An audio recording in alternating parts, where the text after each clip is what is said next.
শিবা, রেডিওটা চালাতো।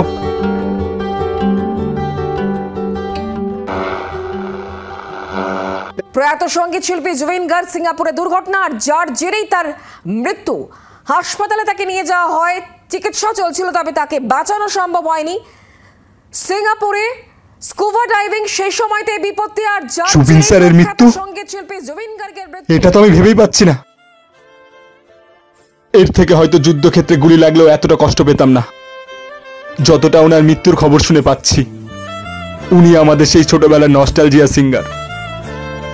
উনার প্রত্যেকটা গান আমাকে হিম্মত দিত। হ্যাঁ ভাই, তুই ঠিকই বলেছিস। মনে হচ্ছে পরিবারের একজন সদস্য মারা গেছে। তার গান আজও বাজছে, কিন্তু তিনি আর নেই। সত্যি, লেজেন্ডটা কখনোই মরে না।